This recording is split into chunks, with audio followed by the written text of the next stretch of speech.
10 acts of forgiveness to give you hope. Number 10. Town forgives the man who bombed it. Nobuo Fujita was a Japanese fighter pilot with the distinction of being the only pilot to have flown an enemy aircraft that bombed the mainland of the United States. In 1942, during World War II, it bombed the west coast of the United States over Oregon.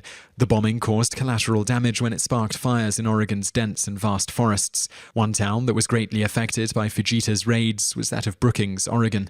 In 1962, Fujita returned to the United States for the first time since his raids and visited the town of Brookings.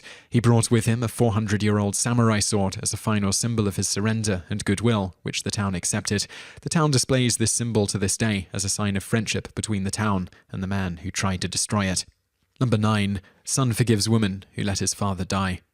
In 2003, Shant Mallard was sentenced by a Texas court to 50 years in prison for the murder of Gregory Biggs. She also got an additional 10 years for tampering with the evidence related to the case.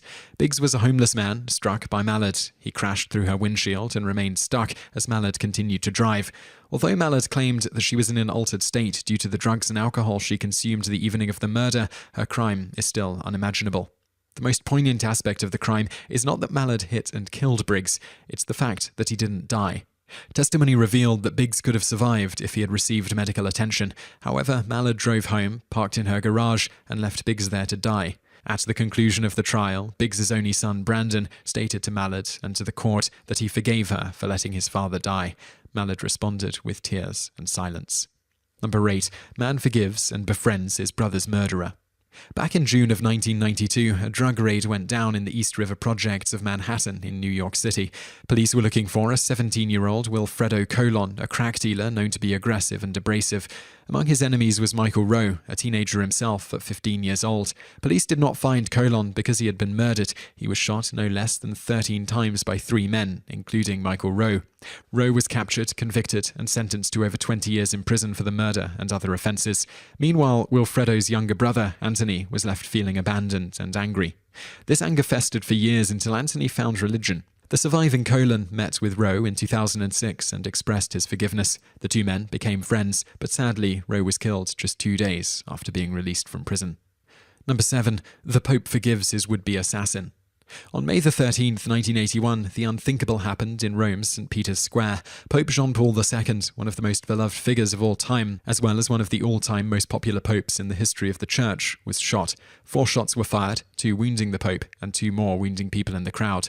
The Pope was seriously wounded. It took 5 hours of surgery to bring him back to stable condition. The would-be assassin was a 23-year-old man from Turkey who had just joined a radical terrorist group with a penchant for the assassination of leaders. The young man's personal motivations have never truly been made clear. The Pope wasted no time in putting words into practice. On the way to the hospital, the Pope decided that he would forgive the young man. The Pope publicly forgave the man on May 17, 1981, and visited him in prison during his sentence. Number 6. Woman forgives the man who planned attack that killed her family. Kim Phuc had every reason to hate. On June 8, 1972, she was photographed by photographer Nick Ut, creating an image of pain and suffering familiar to many. Phuc was one of the children seen running down a street in Vietnam after being bombed with napalm by the United States. The US claimed that they thought the people traveling down the road were Viet Cong, not children. The napalm attacks killed many children and wounded many more. The psychological scars of these attacks will haunt the victims for decades, but not Phuc. Phuc has forgiven the man who planned the attack that killed many of her friends and family. She has even founded the Kim Foundation International, an organization devoted to healing the children of war.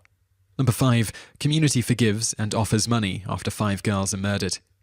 The Amish are known for their peaceful and secluded lifestyle far away from the hectic and violent reaches of the modern world. However, one terrible day in September of 2007, their peaceful world was shattered by an unimaginable tragedy. On that day, a man named Charles Roberts, a milk truck driver who delivered to the Amish, entered a schoolhouse and opened fire. 5 girls were killed as a result. It is believed that Roberts was acting out of anger against God for the death of his own daughter 9 months before the shooting. In his twisted mind, the shooting made sense. The Amish immediately began proclaiming forgiveness. Parents of the victims publicly announced their intent to forgive Roberts for the death of their daughters. Number 4. Daughter forgives mother for abuse. Pascal Kavanagh is a survivor. From the time she was very small, Kavanagh and her younger brother had been brutally abused by a biological mother. The abuse was both physical and emotional. Her father tried to intervene, but the mother, who was continuing the cycle of abuse that she herself had endured as a child, was abusing him too. As soon as she was of age and had graduated from high school, Pascale moved across the country to escape her family and build a life of her own. She married and birthed a daughter of her own. Pascale's mother was no kinder to her granddaughter than she was to her children, so Pascale again broke ties. That was until 2010, when, at 73, Pascale's mother suffered a major stroke that left her brain damaged.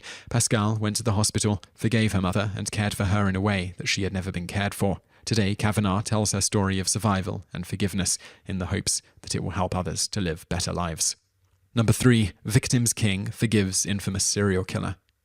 The Green River serial killer is one of the most infamous cases in history. During the 1980s, a rash of serial killings of young girls plagued the West Coast.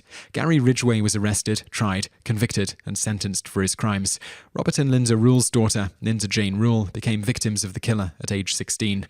She had been on the streets for a couple of years because of a bad relationship with her boyfriend. The Rules had every reason to be upset with the world, and especially with Gary Ridgway, for the terrible tragedy that was their daughter's life.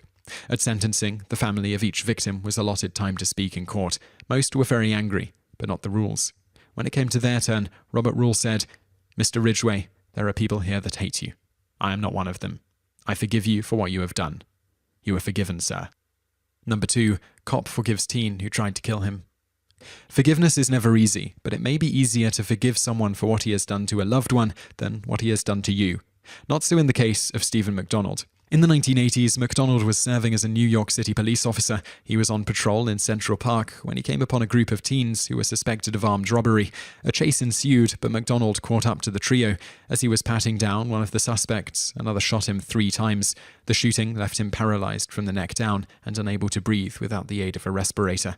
However, McDonald is a devout Christian, and so he turned to the pillars of his faith in his time of need. He was angry, but he was also alive. 9 months after the incident, McDonald announced in a news conference that he had forgiven the young man who altered his fate. Number 1. Forgiving the Holocaust. If there were one crime in the history of the world that most everyone can agree cannot be forgiven, it would be the Holocaust. Corrie ten Boom thought otherwise. Living in Holland, Corrie was just a girl when World War II broke out across Europe. Her family were devout Christians who had made their home a refuge for those in need since before the war. When war came, the family made their home a safe place for those who were wanted by the Nazis. Eventually, the Nazis were alerted to what was going on in the Boom house and came calling. The entire family of 10, including Corrie, were arrested. 4 of the Booms died in the Nazi camps, but Corrie survived. She went on to minister forgiveness in the public arena, even praying for the forgiveness of those who had committed the atrocities of the Holocaust against millions and her own family. She died peacefully at 91 years old. If you enjoyed this video, be sure to subscribe to our channel by clicking the subscribe button in the top right. Our channel has loads of other awesome videos just like this.